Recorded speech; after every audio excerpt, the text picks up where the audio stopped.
Hello, my dear students. How are you all? I hope that you are happy, healthy, and fantastic. You are welcome to Symbolic Education. Symbolic education में आपका स्वागत है। Dear students, आज की इस class में मैं आपके 10th क्लास के इंग्लिश की बुक फुटप्रिंट्स विदाउट फीट के चैप्टर नंबर 5 को स्टडी करने जा रहे हैं, जिसका नाम है फुटप्रिंट्स विदाउट फीट। दूसरे शब्दों में हम ये कह सकते हैं कि जो आपकी ये बुक है, इसका जो नाम है वे इसी चैप्टर पर आधारित है, फुटप्रिंट्स विदाउट फीट। तो आइए आज के इस चैप्टर में हम देखते हैं कि ये बहुत ही मज़ेदार स्टोरी है। यह एक वैज्ञानिक के बारे में एक कहानी लिखी हुई है, जिसके अंदर एक वैज्ञानिक होता है जो कि एक मानव शरीर को अदृश्य करने के लिए बहुत सारे प्रयोग करता है। एक दिन वो कामयाब भी हो जाता है, लेकिन अब यहाँ पर सबसे बड़ा सवाल यह है कि जो उसके पास इतनी बड़ी जानकारी है, जो इतनी बड़ी नॉलेज है, तो क्या वह इस नॉलेज को सही रास्ते पर यूज़ करता है या फिर वो उसका गलत फ़ायदा उठाता है।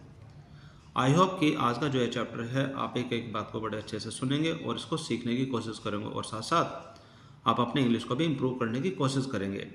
ओके, तो लेट्स स्टार्ट। तो सबसे पहले हम ले लेते हैं कि इसमें जो ये बॉक्स आपके सामने लिखा है, इसमें आपको क्या बातें बताई गई हैं, जिससे कि आपको इस चैप्टर का अनुमान लग जाए, जिससे कि आप इसको अच्छे से समझ पाएँ। तो इसमें लिखा है कि can a man become invisible, क्या एक व्यक्ति, क्या एक मानव, क्या एक मनुष्य अदृश्य हो सकता है। This is the story of a scientist, जो ये कहानी है यह एक वैज्ञानिक की कहानी है। हु डिस्कवर्स, जो कि यह खोज करता है, जो कि इस बात का पता लगाता है। हाउ मेक हिमसेल्फ इनविजिबल, जो कि उसे खुद को अदृश्य बना दे। और आगे इसमें आपसे पूछा गया है कि डज ही यूज़ और मिस यूज़ हिज डिस्कवरी, यानी कि जो ये खोज करता है, यानी कि जो एक मानव शरीर को ये अदृश्य करने की जो ये खोज करता है, तो क्या वह इसका प्रयोग करता है या फिर वह इसका दुरुपयोग करता है। तो यही बात पूरे चैप्टर में आपके सामने आती रहेगी। तो आइए शुरू करते हैं। तो यहाँ पर इस चैप्टर की शुरुआत में आपके लिए 2 क्वेश्चन पूछे गए हैं, जो कि आपके read and find out column में दिए गए हैं, यानी कि आप पढ़े और पता लगाइए। तो इसमें जो फर्स्ट क्वेश्चन इसमें आपसे पूछा गया कि how did the invisible man first become visible, यानी कि अदृश्य व्यक्ति पहले दृश्य व्यक्ति कैसे बने, यानी कि वह कैसे दिखाई देने लगा। तो इसमें जो नेक्स्ट क्वेश्चन इसमें आपसे पूछा गया है कि why was he wondering the streets, कि वह गलियों में क्यों भटक रहा था, यानी कि गलियों में क्यों घूम रहा था। तो अब हम इस चैप्टर की शुरुआत करते हैं। तो इस चैप्टर की शुरुआत में सबसे पहले आपके सामने जो लिखा हुआ है वो कुछ इस तरीके से कहानी की शुरुआत होती है कि द 2 बॉयज, 2 लड़के, स्टार्टेड इन सरप्राइज, यानी कि वो आश्चर्य से उछल पड़े, यानी कि उनको बहुत ज़्यादा हैरानी हुई। किस बात पर हैरानी हुई, इसमें आगे लिखा है कि at the fresh muddy imprints, यानी कि कीचड़ के बने हुए जो अभी जो बने हुए जो निशान हैं, यानी कि अभी के अभी जो फ्रेश जो निशान बने हुए उनको देख करके वे आश्चर्यचकित हो गए और वो उछल पड़े। Of a pair of bare feets, यानी कि जो निशान थे वो नंगे पैरों के निशान थे, जो कि कीचड़ से सने हुए थे, यानी कि जो अभी जो निशान बने थे उनको देख करके 2 लड़के ये आश्चर्य से उछल पड़े। आगे इसमें लिखा हुआ है कि what was a bare footed man doing, यानी कि जो ये नंगे पाँव वाला जो व्यक्ति है वह क्या कर रहा था। On the step of a house, एक घर की बाहर की जो सीढ़ियाँ होती है उन पर वो क्या कर रहा था। In the middle of London, यानी कि लंदन जैसे इतने बड़े शहर के बीचों बीच एक घर के सामने वाली सीढ़ियों में एक ऐसा व्यक्ति क्या कर रहा था जिसके पैरों के निशान नजर आ रहे थे। आगे इसमें लिखा हुआ है कि and where was the man, लेकिन जो पैरों के निशान आ रहे थे जिस आदमी को, वो आदमी था कहाँ। यह सबसे बड़ा उसके लिए, उन दोनों बच्चों के लिए हैरानी की बात थी, जिसकी वजह से वो उछल पड़े। आगे इसमें लिखा है कि एज द गेस्ट, कि जैसे कि उन्होंने उन पैरों को बड़े ध्यान से देखा, यानी कि जो पैरों के जो निशान हैं उनको ध्यान से देखा। ए remarkable site made their eyes, कि उनके आंखों के सामने एक बहुत ही हैरान कर देने वाला दृश्य सामने आया। अ फ्रेश फुट मार्क, यानी कि अभी जो बने पैरों के जो निशान थे, अपीयर्ड फ्रॉम नोवेयर, लेकिन वे जो पैरों के जो निशान थे वो कहीं से भी नहीं आ रहे थे, यानी कि उनको वहाँ पर कोई भी व्यक्ति नज़र नहीं आ रहा था। तो यहाँ पर एक क्वेश्चन आपके सामने लिखा है कि and where was the man, लेकिन व्यक्ति था कहाँ, यानी कि पैरों के निशान तो उनको नज़र आ रहे थे लेकिन वहाँ पर कोई भी व्यक्ति उनको दिखाई नहीं दे रहा था। तो इसीलिए जो ये लाइन है, इसीलिए यहाँ पर जो सेंटेंस आपके सामने जो लिखा हुआ है, यहाँ पर आपसे बड़े हैरान कर देने वाले सेंटेंस आपके सामने लिखा हुआ है कि एज दे गेज्ड, यानी कि जैसे ही उन्होंने उस पैरों के जो निशान है उनको ध्यान से देखा। Remarkable site made their eyes, और यहाँ पर बहुत ही अलग तरीके की जो बात उनकी आंखों के सामने आई। A fresh foot mark appeared from nowhere, लेकिन जो पैरों के जो निशान थे वो कहीं से भी नहीं आ रहे थे, बट आ रहे थे, ये बात श्योर थी। आगे इसमें लिखा है कि फर्दर फुटप्रिंट्स फॉलोड, और उनके बाद उन पैरों के निशान का पीछा किया गया, वन आफ्टर वन, एक के बाद एक, डिसेंडिंग द स्टेप्स, जो पैरों के निशान है, फिर वो पीछे आते गए, and progressing down the street, और फिर वो गली की तरफ बढ़ गए। द बॉयज़ फॉलोड, उन बच्चों ने उनका पीछा किया, उन निशान का पीछा किया। फैसिनेटेड, और वो उन निशान के चक्कर में बहुत ही ज़्यादा मोहित हो गए, यानी कि बहुत ज़्यादा हैरानी से भी भर गए थे कि ये पैरों के निशान कहाँ जा रहे हैं। तो उसी वजह से उन पैरों का निशान का उन्होंने पीछा किया। अंटिल, उन्होंने जब तक उनका पीछा किया, द मडी इम्प्रेशन, कि जब तक उन्होंने उसका पीछा किया, जब तक कि वो कीचड़ के जो निशान थे, बिकेम फेंटर एंड फेंटर, कि वो धुंधले होते नहीं चले गए, यानी कि वे धीरे धीरे गायब नहीं होते गए जब तक उन्होंने उनका पीछा किया। आगे इसमें लिखा है कि एट लास्ट, और अंत में, डिसअपियर्ड ऑल टुगेदर, और अंत में जाकर के वे गायब हो गए। अब यहाँ पर उन बच्चों को समझ में नहीं आ रहा था कि पैरों के निशान कहाँ से आए हैं और वो कहाँ चले गए।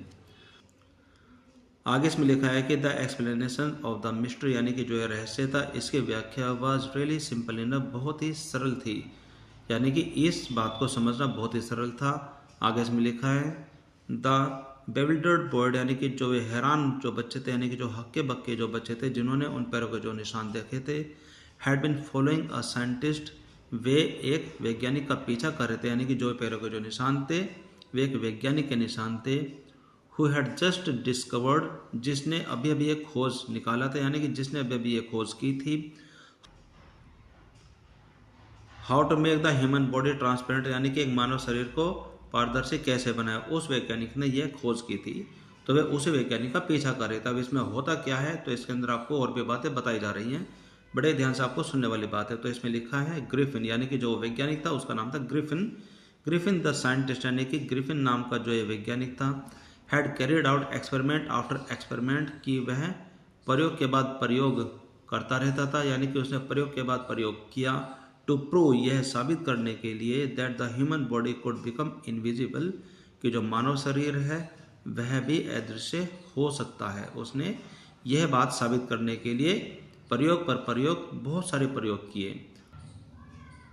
एंड फाइनली, और अंत में, ही स्वेलोड सर्टेन रेयर ड्रग, कि उसने एक विशेष प्रकार की जो दवाई है उसको निगल लिया। And his body became as transparent as sheet of glass, और उसके बाद जो उसका शरीर है वो इसी तरीके से पारदर्शी हो गया जैसे कि एक शीशे की शीट हो, यानी कि शीशे की चादर हो, ठीक उसी तरीके से उसका शरीर पारदर्शी हो गया। दो यद्यपि it also remained as solid as glass, और हालांकि जो उसका शरीर था वह शीशे की तरह एक ठोस भी रहा, यानी कि उसके शरीर की बनावट में कोई भी फर्क नहीं नजर आया। है कि ब्रिलियंट साइंटिस्ट दो ही वाज, हालांकि वह एक प्रतिभाशाली वैज्ञानिक था, यानी कि उसके अंदर प्रतिभा कूट कूट कर भरी हुई थी, यानी कि उसने एक ऐसा प्रयोग किया था कि जिससे कि एक मानव शरीर को ट्रांसपेरेंट, यानी कि पारदर्शी किया जा सके, यानी कि किसी को नजर ही ना आए, वो अदृश्य हो जाए। ग्रिफिन रेदर वह कुछ हद तक वो कानून को तोड़ने वाला व्यक्ति भी था, यानी वो कानून को नहीं मानने वाला व्यक्ति था। ओके, आगे इसमें लिखा है कि हिज लैंडलॉर्ड डिसलाइक्ड हिम, जो उसके मालिक थे, यानी कि जो उसके मकान मालिक थे जिसके घर में वो रहता था, उसको पसंद नहीं करते थे। And tried to eject him, और उसको उस घर से बाहर निकलना चाहते थे, यानी कि जो वो कमरा, जो वो रूम जो उसने किराए पर लिया हुआ था, उसको उस घर से बाहर निकालना चाहते थे, वो उसको पसंद नहीं करते थे। आगे इसमें लिखा है कि इन रिवेंज, और बदले में, Griffin set fire to the house, और इस चीज़ का बदला लेने के लिए ग्रिफिन ने उनके घर में आग लगा दी। आगे इसमें लिखा है टू गेट अवे, और वहाँ से बाहर जाने के लिए, विदाउट बीइंग सीन, बिना किसी को नजर आए, यानी कि वहाँ से बाहर निकलने के लिए बिना किसी को नजर आए, he had to remove his cloth, उसने अपने कपड़ों को ही उतार दिया, यानी कि अगर वो कपड़े पहनता तो वो सबको नजर आ जाता, यानी कि जो ये कपड़े थे वो उसके अदृश्य शरीर के ऊपर नजर आते और वो फिर वो पकड़ा जाता।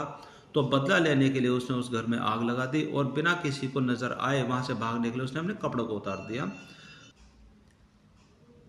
10, और इस तरह से, इट वॉज दैट, और इस तरह से बात ऐसे भी हो गई, he became a homeless wandered, की वह एक बेघर भटकता हुआ इंसान बन करके रह गया, यानी कि अब उसके पास कोई घर नहीं था रहने के लिए। विदाउट क्लॉथ, और उसके शरीर पर कपड़े भी नहीं थे। विदाउट मनी, और उसके पास पैसे भी नहीं थे। क्वाइट इनविजिबल, और वह अदृश्य भी बना रहा, और वह जब तक अदृश्य रहा जब तक कि until he had happen to step in somebody, कि जब तक कि वो कीचड़ में नहीं चला गया, यानी कि वह चलता चलता भटकता भटकता कीचड़ में चला गया। And left footprints as he walked, और उसके बाद जैसे कि वो आगे बढ़ता गया उसके पैरों के निशान वो पीछे छोड़ता चला गया, और इन्हीं पैरों के निशान को उन दोनों बच्चों ने देखा था और देख करके वो काफ़ी हैरान हो गए थे। आगे इसमें लिखा है कि ही एस्केप्ड इजली इनफ, यानी कि वह आसानी से बच निकला फ्रॉम द बॉयज, उन लड़कों से जो कि उसके पैरों के निशानों का पीछा कर रहे थे। हु फॉलोड हिज फुटप्रिंट्स, जो कि उसके पैरों के जो निशान थे उसका पीछा कर रहे थे, इन लंदन, लंदन में। बट लेकिन हिज एडवेंचर्स वर बाय नो मीन्स ओवर, यानी कि जो उसके एडवेंचर्स थे, यानी कि जो अभी उसकी लाइफ में चल रहा था, उसके जो जोखिम भरे जो कार्य थे वो अभी किसी भी तरीके से पूरे नहीं हुए थे, यानी कि अभी कुछ और भी होना बाकी था। तो आप इस सेंटेंस को बड़े ध्यान से पढ़िए। इसका मतलब ये है कि हिज एडवेंचर्स, यानी कि जो उसके जोखिम भरे जो कार्य थे, वर बाय नो मीन्स ओवर, यानी कि वो बिल्कुल भी अभी ख़त्म नहीं हुए थे। He had chosen a bad time of the year, यानी कि उसने इस कार्य के लिए उस वर्ष का सबसे बुरा समय चुना था, यानी कि जो भी वो अपने आप को अदृश्य करना चाहता था उसने इस कार्य के लिए उस वर्ष का सबसे बुरा समय चुना था। Of the year, he had chosen bad time of the year, यानी कि उसने उस वर्ष का एक बुरा समय चुना था। टू वंडर अबाउट लंदन, उस लंदन में इधर उधर भटकने के लिए, विदाउट क्लोथ्स, बिना कपड़ों के। इट वॉज मिड विंटर, यानी कि वह आधी सर्दी वाला समय था, यानी कि आधी सर्दी जा चुकी थी, यानी कि बहुत ही सर्दी वाला मौसम था, आप इसमें समझ सकते हैं। The air was bitterly cold, यानी कि जो हवा जो चल रही थी वो बहुत ही ज़्यादा ठंडी थी। And he could not do without cloth, और वह बिना कपड़ों के वहाँ पर किसी भी तरीके से सहन नहीं कर पा रहा था, यानी कि उसको बिना कपड़े के रहा नहीं जा रहा था। आगे इसमें लिखा है कि instead of walking about the street, गलियों में इस तरीके से चलने के स्थान पर, ही डिसाइडेड, उसने निर्णय लिया, टू स्लिप इनटू, यानी कि कहीं और ही जगह जाया जाए, यानी कि खिसक लिया जाए वहाँ से। A big London store for warm, यानी कि अपने आप को गर्म रखने के लिए, यानी कि गर्मी के लिए वहाँ पर एक बहुत बड़ी एक स्टोर थी। Into a big London store, यानी कि लंदन की एक बहुत बड़ी स्टोर थी, उसके अंदर खिसक जाने का, यानी कि उसके अंदर घुस जाने का उसने निर्णय ले लिया था। आगे इसमें लिखा है कि एन क्लोजिंग टाइम अराइव्ड, और उस स्टोर के बंद होने का समय आया। एंड एज सुन एज, और जैसे ही द डोर वर शट, दरवाजे बंद हुए, Griffin was able to give himself the pleasure of clothing, कि वहाँ पर ग्रिफिन इस योग्य हुआ कि वो बड़े मज़े से वहाँ पर रखे कपड़ों को पहन सके। एंड फीडिंग हिमसेल्फ, और कुछ खाना खा सके, विदाउट रिगार्ड टू एक्सपेंस, बिना किसी खर्चे की चिंता के, क्योंकि वहाँ पर तो वो अकेला था, किसी को पैसे देने नहीं थे, तो उसको बिना किसी चिंता के कपड़े पहनने का और वहाँ पर खाना खाने का पूरा पूरा मौका मिला। He broke open the boxes, वहाँ पर के जो बॉक्सेस है उन्होंने उसको तोड़ करके खोला। एंड रैपर्स, और वहाँ के जो रैपर्स थे उनको भी उनको तोड़ करके खोला। And fitted himself out with warm cloth, और वहाँ पर उसने गर्म कपड़े पहन लिए क्योंकि उसको बहुत ज़्यादा सर्दी लग रही थी। एंड फिटेड हिमसेल्फ, और उसने अपने आप को अच्छे से कपड़े के साथ तैयार कर लिया, यानी कि उसने कपड़े पहन लिए। सून, और जल्द ही, विद शूज़, जूतों के साथ, यानी कि उसने जूते भी पहने थे। एंड ओवरकोट, ऊपर से ओवरकोट भी पहना था। एंड वाइड विम्ड हैट, और बहुत ही लंबी चौड़ी एक हैट, एक बहुत बड़ी जो टोपी होती है जिसके किनारे बहुत बड़े बड़े होते हैं, उस प्रकार की उसने टोपी भी पहनी। And became a fully dressed and visible person, और इस तरीके से वह पूरी तरीके से उसने जो कपड़े पहने थे अब वो विजिबल पर्सन नज़र आ रहा था, यानी कि वो दिखने लगा था, क्योंकि अब उसने पूरे कपड़े पहने हुए थे, उसने ओवरकोट पहना हुआ था, ऊपर कैप पहनी हुई थी और उसने जूते पहने हुए थे। तो इन सब कपड़ों के साथ में अब वो दृश्य व्यक्ति नज़र आने लगा, यानी कि दिखाई देने वाला व्यक्ति नज़र आने लगा। इन द किचन, आगे इसमें लिखा है कि in the kitchen of the restaurant, यानी कि उस रेस्टोरेंट के किचन में। ही फाउंड कोल्ड मीट, अब उसको वहाँ पर ठंडा मीट मिला। एंड कॉफ़ी मिली। And he followed up meal with sweets and wine taken from the grocery store, अब वहाँ पर उसने जमकर खाना खाया। फॉलोड अप द मील, यानी कि अब उसने भोजन खाया। विद स्वीट्स, मिठाई भी खाई। एंड वाइन, शराब भी P. Taken from the grocery store, वहाँ पर बनी ग्रोसरी स्टोर से लेकर के उसने सारी चीज़ें खाई। आगे इसमें लिखा है कि फाइनली, और अंत में, he set it down to sleep, अब वो सोने के लिए तैयार हो गया, यानी कि अब वो सोने के लिए बैठ गया, अब उसको नींद आ रही थी। On A pile of quilt, वहाँ पर जो रजाइयाँ रखी थी उसमें वो अपने आप को अब सेट करके बैठ गया कि अब उसको नींद आ रही है। आगे इसमें लिखा है कि इफ़ अगर ओनली ग्रिफिन हैड मैनेज्ड, कि अगर ग्रिफिन ये कर पाता to wake up in good time all might have been well, कि अगर ग्रिफिन सही समय पर उठने को मैनेज कर पाता तो सब कुछ ठीक हो जाता, सब कुछ ठीक रहता। तो इस लाइन को आप बड़े ध्यान से सुनेंगे कि if only Griffin had managed, कि अगर ग्रिफिन सिर्फ यही मैनेज करने में कामयाब हो जाता to wake up in good time, सही समय पर उठने में, all might have been well, सब कुछ ठीक हो सकता था। एज जैसे ही, इट वॉज और जैसे ही आगे बात हुई, he did not get up until the assistant were already arriving in the morning, कि जब तक कि उस स्टोर के जो असिस्टेंट्स थे यानी कि जो काम करने वाले जो कर्मचारी थे उस स्टोर में नहीं आ गए। he did not wake up, कि वह नहीं जागा यानी कि वह सोता रहा। when he saw a couple of them, और जब उसने उनमें से दो व्यक्तियों को देखा, यानी कि जब उसकी आँख खुली तो उसने वहाँ पर दो व्यक्तियों को देखा उस स्टोर में जो असिस्टेंट आए थे। अब आप जैसे कि इस पिक्चर में देख सकते हैं कि ये दो वही असिस्टेंट है जिसने ग्रिफिन को देख लिया होगा और ग्रिफिन ने भी उनको देखा होगा, तो वहाँ से अपनी जान बचाने के लिए वहाँ से वो भागने की कोशिश में है। तो आगे देखते हैं इसमें क्या लिखा है। इसमें लिखा है अप्रोचिंग, यानी कि उसमें से दो असिस्टेंट थे जो उसकी तरफ बढ़ रहे थे। ही पैनिक्ड, वह घबरा गया। एंड बिगेन टू रन, और वहाँ से भागने लगा। दे नेचुरली गेव चेज, और स्वाभाविक रूप से उन्होंने भी उसका पीछा किया। इन द एंड, और अंत में, he was able to escape only by क्विकिंग taking off his newly found cloth, और वहाँ सिर्फ इसलिए भागने में कामयाब हो गया, सिर्फ और सिर्फ इसी वजह से वो बहुत ही जल्दी तरीके से भागने में कामयाब हो गया।